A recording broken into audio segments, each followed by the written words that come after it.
Welcome everyone to Jetlab tech tips. तो guys, आज की इस वीडियो में हम लोग बात करने वाले हैं AMD के न्यूली लॉन्च Ryzen 7 5700X के बारे में। तो क्या है ये प्रोसेसर, कैसे ये चलता है, इसके कुछ रिव्यूज और बेंचमार्क्स इस वीडियो में हम लोग शेयर करने वाले हैं और साथ ही में इसको कंपेयर करेंगे AMD के ही Ryzen 7 5800X से, जिसको आप इसका बड़ा भाई भी मान सकते हैं। इतना ही नहीं गाइस, इसको हम कंपेयर करेंगे इंटेल के काउंटर पार्ट i5 12600K से और क्या ये वर्दी है 12600K के बजाय लेने के लिए। And last but not the least, and में हम लोग आपको बताएंगे हमारा वर्डिक्ट इस प्रोसेसर के लिए और कौन लोग इस प्रोसेसर को ले सकते हैं और किनको इससे कोसों दूर रहना चाहिए। आज ही खरीदिए अपने लिए एक बढ़िया सा गेमिंग पीसी हमारी वेबसाइट jetlabtechnologies.com से। यहाँ पर आपको बढ़िया सा एक कस्टम पीसी बिल्डर मिलता है, जहाँ पर आप अपनी नीड के हिसाब से एक बढ़िया सा पीसी कस्टमाइज कर सकते हैं। हमारी इस वेबसाइट पे आपको बढ़िया से बढ़िया EMI फीचर्स भी देखने को मिल जाते हैं, जो मेजॉरिटी बैंक्स को कवर करते हैं। 6 महीने से लेकर 12 महीने तक के EMI ऑप्शंस आपको देखने को मिल जाएंगे। तो किस चीज का वेट कर रहे हो guys, log in to jetlabtechnologies.com। AMD की नई लाइनअप जो है, उसके बहुत सारे प्रोसेसर्स धीरे धीरे करके मार्केट में आते जा रहे हैं। जैसे कि आप सबको पता है, हमने कुछ टाइम पहले Ryzen 5 5600 जो उनका न्यूली लॉन्च प्रोसेसर है, उसको हमने रिव्यू किया था। अब उसके बाद हमारे पास AMD ने भेजा है उनका Ryzen 7 5700X प्रोसेसर। तो गाइस, ये जो प्रोसेसर है ये 5800X का छोटा भाई भी आप इसको कह सकते हैं। हालांकि TDPs और परफॉर्मेंसेस में थोड़ा सा लोअर है और प्राइसिंग में भी 4,500 से 5,000 रुपए का अंतर है। अगर मैं बताना चाहूँ तो ये जो प्रोसेसर है करंटली इंडिया में अलग अलग वेबसाइट्स पे अराउंड 27,000 की रेंज में बिक रहा है, जो कि काफी ज्यादा एग्रेसिव प्राइसिंग है for a 8 core 16 thread processor.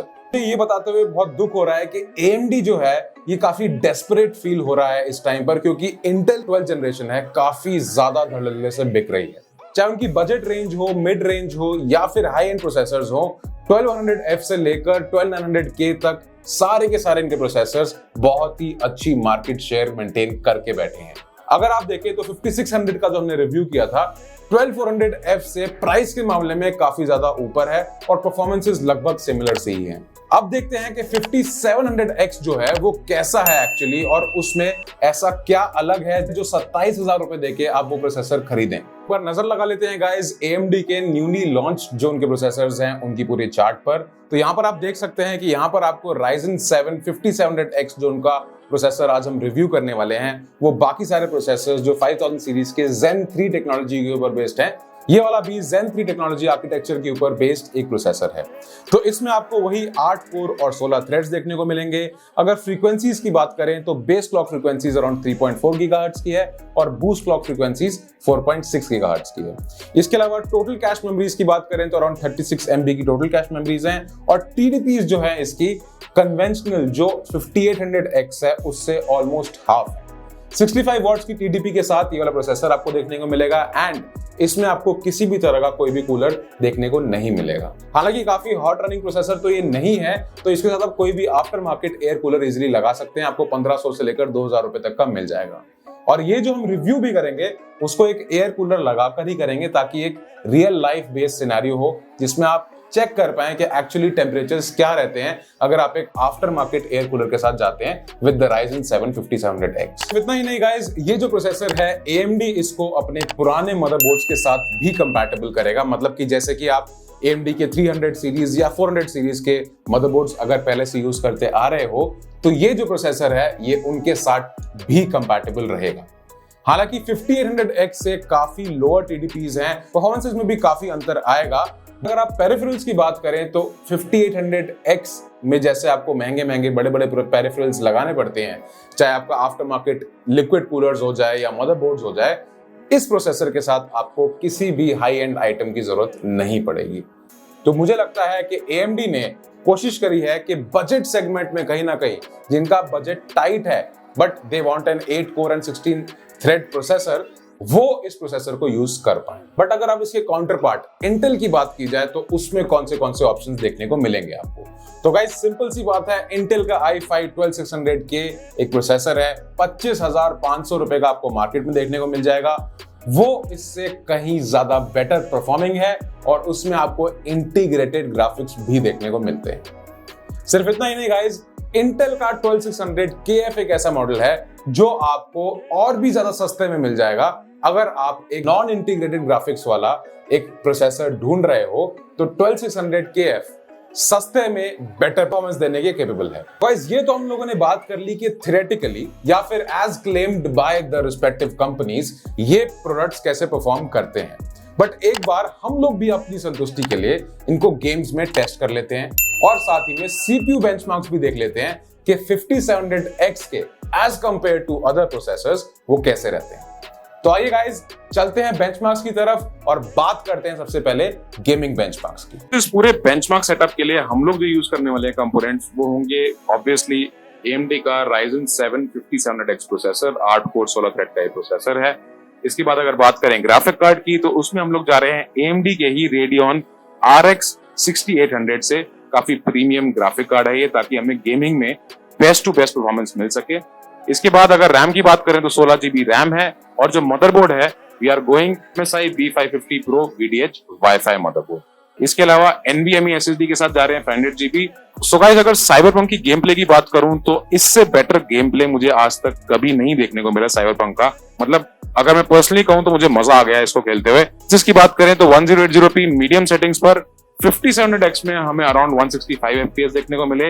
At the same time अगर 5800X की बात करें उसमें भी एग्जैक्टली 165 FPS ही थे। 100K की बात करें तो उसमें 168 FPS थे, जो कि मुझे लगता है कि ऑलमोस्ट सिमिलर ही हैं, इतना कोई मेजर डिफरेंस नहीं। हमने खेला मैक्सिमम अल्ट्रा सेटिंग्स पर, तो उस पर 5700X में हमें अराउंड 145 FPS देखने को मिले, और अगर 5800X की बात करें तो उसमें अराउंड 147 FPS थे, एंड 12600K में अराउंड 150 to 152 FPS हमें इसमें देखने को मिले। We tested Shadow of the Tomb Raider at 1440p, उसमें 5800X के साथ हमें 185 FPS देखने को मिले, जो कि सिमिलर ही थे 5700X के साथ। 5700X 5-10 FPS थोड़ा नीचे थ्रो कर रहा था, but Shadow of the Tomb Raider में काफी ज्यादा बेटर चल रहे थे, मुझे नहीं पता क्यों, बट बहुत अच्छे FPS निकल के आ रहे थे गाइस इस गेम में। एट द सेम टाइम अगर 12600K की बात करें तो उसमें अराउंड 200 to 210 FPS हमें देखने को मिले। And we tested God of War, so God of War is the latest game launched this year only, तो उसमें मुझे लगता है कि कुछ ड्राइवर इश्यूज होंगे या पता नहीं क्या था, FPS थोड़े कम आ रहे थे, पता नहीं क्यों। तो 5700X में अराउंड 125 FPS देखने को मिले, एंड 5800X में 150 FPS देखने को मिले, एंड 12600K में अराउंड 160 FPS आ रहे थे। Lastly guys, we tested CS:GO, जो कि आपको पता है कि काफी ज्यादा CPU हंग्री गेम है, और GPU से बेटर CPU परफॉर्मेंसेस चाहिए होती हैं CS:GO खेलने के लिए। तो इसको भी टेस्टेड एट 1440p, एंड कुछ अनकन्वेंशनल रिजल्ट्स देखने को मिले। जैसे कि आप सबको पता है कि अभी तक की सारी गेम्स में 12600K बेटर परफॉर्म कर रहा था AMD काउंटरपार्ट से, पर CPU इंटेंसिव गेम है, वहां पर 5700X perform better than 12600K। 5700X में हमें 344 FPS देखने को मिले, 5800X में भी ऑलमोस्ट सेम ही मेंटेन कर रहा था, एंड 12600K में सिर्फ 290 FPS देखने को मिले, जो कि काफी ज्यादा शॉकिंग था, मुझे नहीं पता क्यों। इन लोगों ने बात कर ली गेमिंग बेंचमार्क्स के बारे में, अब बात कर लेते हैं CPU बेंचमार्क्स के बारे में, जिसका मेजर टेस्ट है एक्चुअली इस प्रोसेसर का। सबसे पहले we did the Blender benchmarking test. तो ब्लेंडर बेसिकली आपकी 3D रेंडरिंग को चेक करता है कि आपके प्रोसेसर के अंदर कितना दम है हाई एंड 3D रेंडर करने के लिए। तो उसमें अगर 5700X की बात करें तो 27.9 मिनट्स लगे for the whole render to be done. Then 5800X में अराउंड 25.7 मिनट्स लगे, एंड 12600K में शॉकिंगली अराउंड 24.7 मिनट्स लगे, जो कि आप मान सकते हैं 5 to 10% बेटर है from 5700X। And then we shifted to the Cinebench R23 benchmarks, जिसमें हमें सिंगल कोर और मल्टी कोर परफॉर्मेंसेस टेस्ट करने को मिलती हैं प्रोसेसर की। 5700X की बात करें तो multi core score was 13,415 and the single core score was 1498. At the same time, when we tested 1500X, तो जो मल्टी कोर स्कोर था वो था 15,027 and single core score was 1475. And last but not the least, when we tested 12600K, तो उसमें 16,302 was the multi core score and 1743 was the single core score. जिससे कि आप सब लोग देख सकते हैं कि at any software 12600K is performing still better than 5700X and even 5800X. Then we tested Adobe के कुछ सॉफ्टवेयर्स, जिससे कि आप आइडिया लगा सकते हैं कि कैसी परफॉर्मेंसेस रहने वाली है इन सॉफ्टवेयर्स के अंदर इस प्रोसेसर की। So basically we tested Premiere Pro, जिसमें एक एग्रीगेट होता है मल्टीपल टाइप ऑफ वर्कलोड्स का within the media encoder and the editor. इसमें 12600K जो है वो 17% बेटर परफॉर्म कर रहा है than the 5700X.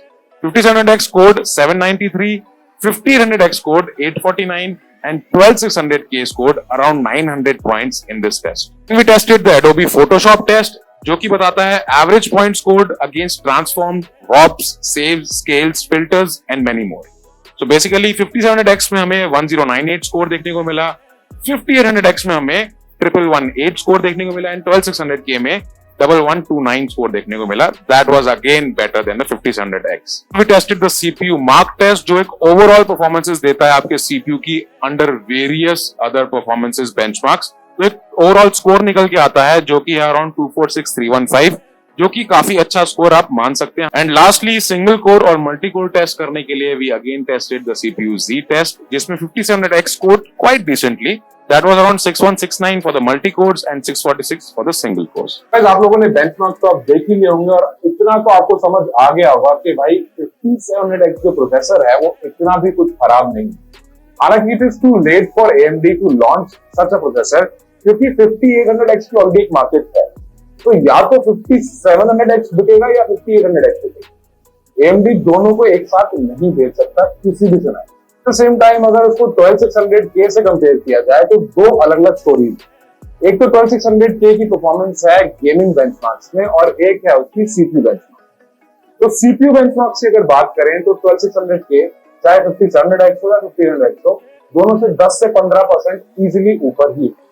तो अगर आप कोई एडिटर हो, कंटेंट क्रिएटर हो या फिर कोई हाई एंड CPU इंटेंसिव काम करते हो, तो आपके लिए 5700X और 5800X दोनों ही नहीं बने.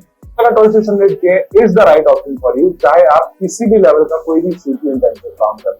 एट द सेम टाइम अगर कंपेयर करा जाए कि 5700X को आप यूज एक्चुअली कर कहां सकते हैं, तो 5700X जो है आपका गेमिंग में यूज होता है. जैसा कि आप लोगों ने बेंचमार्क्स में देखा कि 12600 के चाहे हर गेम में ऊपर हो, और जो डिफरेंस था वो बहुत कम था. आप उसको नेग्लिजिबल नहीं मान सकते. आपका गेमिंग इज द प्रायोरिटी. तो मैं यहाँ पर आपको सजेस्ट करूंगा कि आप 5700X के साथ 100% जा सकते. कंपोनेंट टू कंपोनेंट कंपेयर किया जाए तो 5700X आपको 27500 की रेंज में करंटली मार्केट में देखने को मिल जाए. एट द सेम टाइम अगर 12600K की बात करें तो 25500 का है. 12600K है उससे 1000-1500 रुपए और नीचे की. तो यहाँ पर जो है आप मान सकते हैं कि 3 से 3500 रुपए का ऑलरेडी प्राइस डिफरेंस है मार्केट.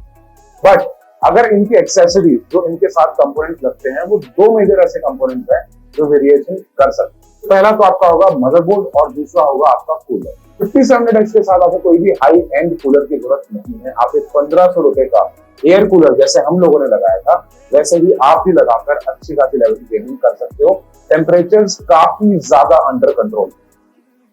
1200K के साथ आपको एक अच्छा 240 ml का लिक्विड कूलर लगाना ही पड़ेगा. एयर कूलर जो सस्ते वाले होते हैं उससे काम नहीं चलेगा. तो वहां पर आपको जो लिक्विड कूलर है मिनिमम 6000 रुपीज का तो आएगा ही है. और अभी तो हम लोगों ने मदरबोर्ड की बात ही नहीं करी है. 5700X जो है आपका 300 सीरीज के मदरबोर्ड के साथ भी चल जाता है. हालांकि 12600K को आपको नए नवेले B660 मदरबोर्ड के साथ चलाना पड़ेगा मिनिमम, तभी आप उसकी परफॉर्मेंस का कुछ फायदा उठा पाए. अगर B660 मदरबोर्ड और 300 सीरीज के जो मदरबोर्ड हैं चाहे B350 हो या X370 मदरबोर्ड हो, उनके प्राइस डिफरेंस की बात करें तो कम से कम 3 से 4000 रुपए का डिफरेंस आपको वहीं दिख जाए. इसी तरह सिर्फ प्राइसेस के नहीं है, टेक्नोलॉजी के भी है. जो AMD के 300 सीरीज के मदरबोर्ड थे वो आज से 2-3 साल पहले के लॉन्च हो रहे हैं. लेटेस्ट नहीं, उनमें लेटेस्ट फीचर्स नहीं है.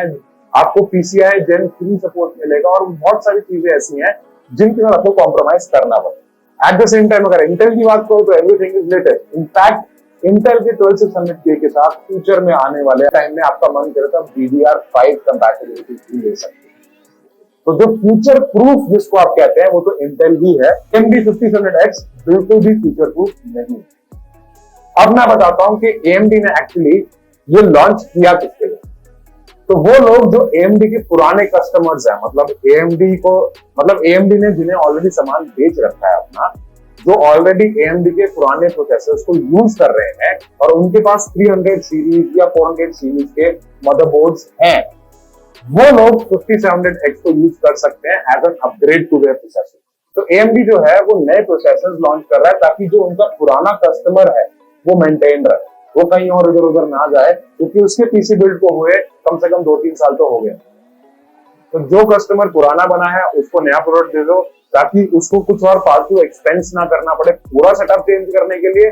सिर्फ एक प्रोसेसर चेंज करें और उसको बढ़िया से बढ़िया लेटेस्ट परफॉर्मेंस दें। ये तो मेरा रिव्यू था, बाकी आप लोग की क्या सोचा है ये आप हमें कमेंट सेक्शन में जरूर बताइएगा कि इस प्रोसेसर की परफॉर्मेंसेस देख के आपको क्या लगा कि आप इसको एक्चुअली कभी बाय भी करोगे या नहीं। Is it from my side. I hope कि मैंने पूरा कच्चा चिट्ठा आपके सामने खोलकर रख दिया।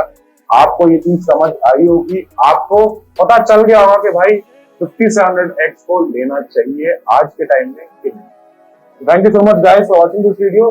नाउ रजत द्विवेदी, आप देखते रहिएगा जेटलैब टेक टिप्स। मैं मिलता हूं आपसे अगली।